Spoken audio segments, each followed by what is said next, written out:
Dear students, Assalamu alaikum wa rahmatullahi wa barakatuh. As you know, our main topic is carbon and its compounds, and today's subtopic is allotropes of carbon. First of all, we should know what do we mean by allotropes. Allotropes means the various physical forms in which an element can exist are called allotropes of the element.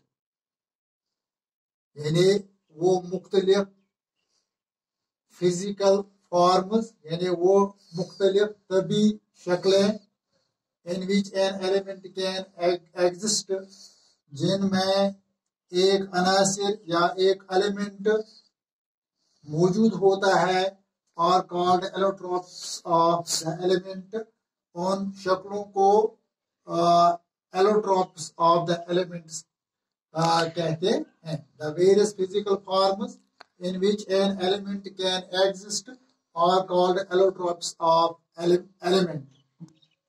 यानी मुख्तलिफ शक्लन मज Yemen मज अख element मौजूद आसान तिमन मुख्तलिफ शक्लन वनान हमारे गए एम element allotropes. The carbon element exists in three solid forms called allotropes. दबा इतने कन से carbon element च आसान त्रेन solid त्रेन ठोस शक्लन में मौजूद यमन त्रेन शक्लन यमन वनान च हमारे गए allotropes of carbon.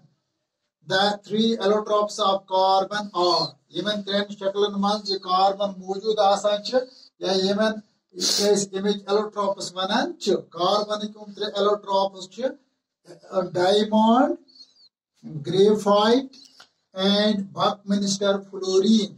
In diamond च त्रे allotropic forms एकस वनान diamond, दूसरिस कस्म वनान graphite, त्रेयमिस कस्म वनान Buckminster fluorine. Diamond and graphite are the two common forms of carbon which are known to us for centuries. प्यारे बच्चों, ये डायमंड और ग्रेफाइट जो है ये कार्बन की आम शक्लें हैं जिनके बारे में हमें सदियों से जानकारी है। इसके बाद Buckminster fluorine is the new allotrope of carbon which has been discovered recently. और ये तीसरी किस्म जो है Buckminster fluorine ये कार्बन की एक नया एलोट्रोप है जो हाल ही में दरियाफ्त किया गया। The properties of diamond and graphite are well known, but the properties of Buckminster fluorine are being still investigated. यानी डायमंड और ग्रेफाइट की जो प्रॉपर्टीज हैं जो खुसूसियात हैं उनके बारे में हमें पूरी तरह जानकारी है कि उनकी प्रॉपर्टीज क्या है, लेकिन जो बकमिंस्टर फ्लोरीन की खुसूसियात हैं प्रॉपर्टीज हैं उनका अभी जांच हो रहा है, उनके बारे में अभी जांच हो रहा है। अब हम ले लेंगे पहले diamond and graphite. Dear students, diamond is colourless transparent substance. यानी physical properties of diamond. Diamond is a colorless transparent substance having extraordinary brilliance. यानी पहली प्रॉपर्टी इसकी ये है डायमंड की कि ये एक बेरंग शफाफ शाई होती है जिसकी गैर मामूली चमक होती है। एक्स्ट्रा ऑर्डिनरी ब्रिलियंस, गैर मामूली चमक, यानी ये बहुत चमकीला होता है। डायमंड इज क्वाइट हैवी, यानी ये डायमंड जो है ये बहुत भारी होता है। डायमंड इज एक्सट्रीमली हार्ड, और ये डायमंड जो है ये बहुत सख्त होता है। It is the hardest natural substance known. यानी ये डायमंड जो है जो कुदरती चीजें जो है उनमें से सबसे ज्यादा सख्त सख्त जो है वो डायमंड है. So it is called hardest substance, hardest natural substance. Diamond does not conduct electricity. और डायमंड जो है ये इलेक्ट्रिसिटी इसमें से पास नहीं हो जाती, यानी it does not conduct electricity. Diamond burns on strong heating to form carbon dioxide. यानी जब हम इसको बहुत हीट देते हैं डायमंड को तो ये जलकर carbon dioxide gas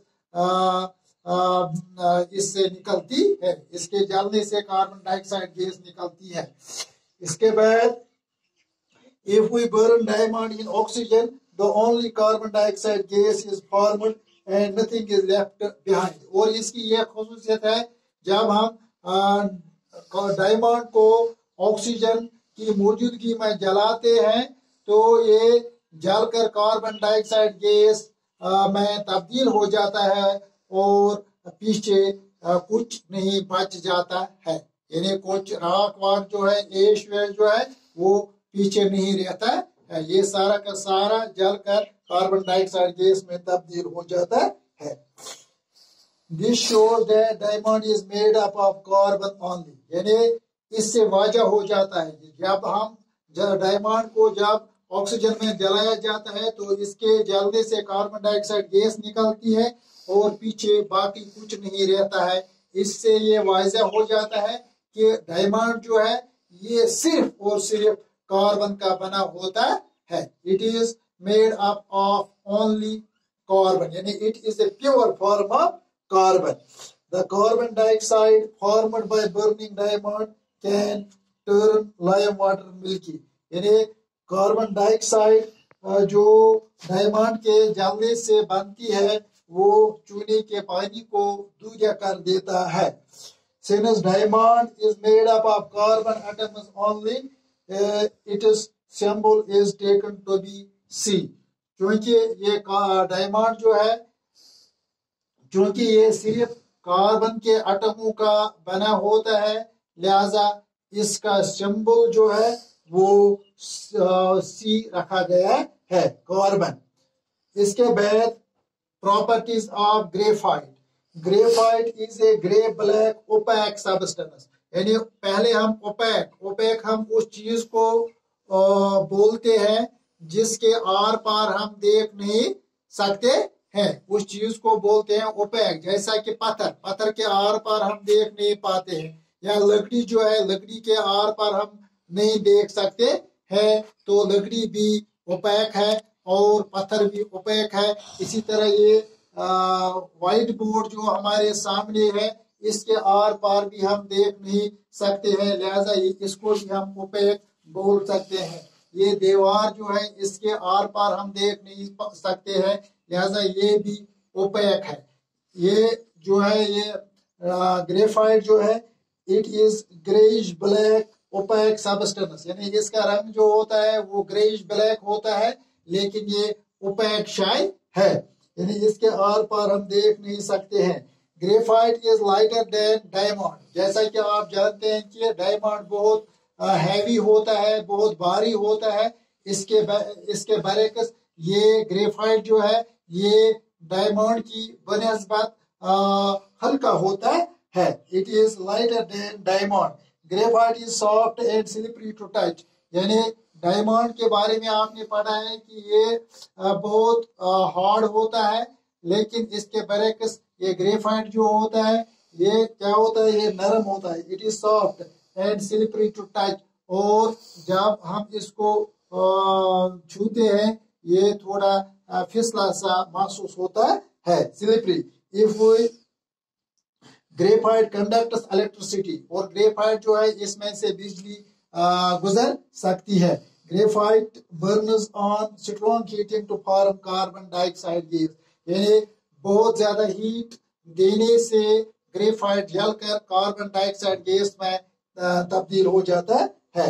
if we burn graphite in oxygen then only carbon dioxide gas is formed and nothing is left behind.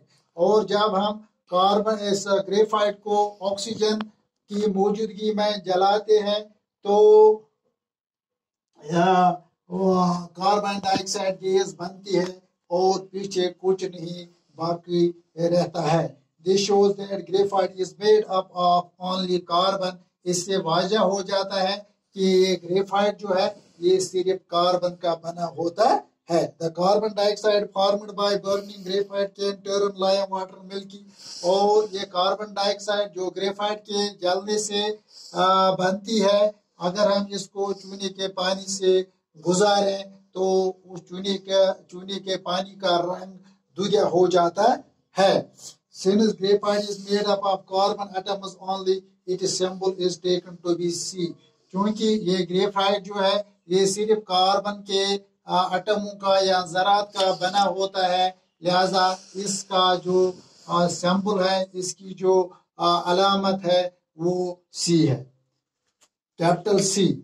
From the above discussion we conclude here the two common allotropic forms of carbon, diamond and graphite have entirely different physical properties। इस तरह हमने देखा है कि ये diamond और graphite जो allotropic forms of carbon है, इनकी जो प्रॉपर्टीज है वो एक दूसरे से बिल्कुल मुख्तलिफ हैं।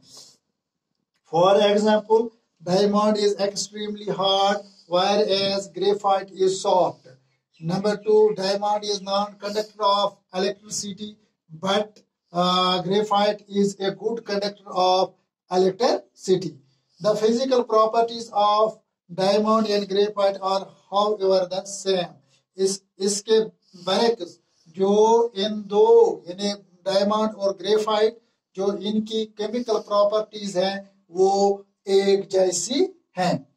For example, both diamond as well as graphite form carbon dioxide on burning in oxygen। मिसाल के तौर पर इन दोनों के जलने से कार्बन डाइऑक्साइड, ऑक्सीजन में जलने से कार्बन डाइऑक्साइड गैस बनती है। The difference in the physical properties of diamond and graphite arises because of different arrangement of the carbon atoms in them। यानी इनकी फिजिकल प्रॉपर्टीज में जो फर्क है, ये इसकी वजह है कि इन दोनों में यानी डायमंड में कार्बन के एटम्स एक तरतीब में होते हैं, इसके बरक्स जो ग्रेफाइट है इसमें कार्बन के जो एटम जो होते हैं ये दूसरी किस्म के अरेंजमेंट में या दूसरी तरतीब में होते हैं, जिससे इनकी फिजिकल प्रॉपर्टीज में फर्क हो जाता है।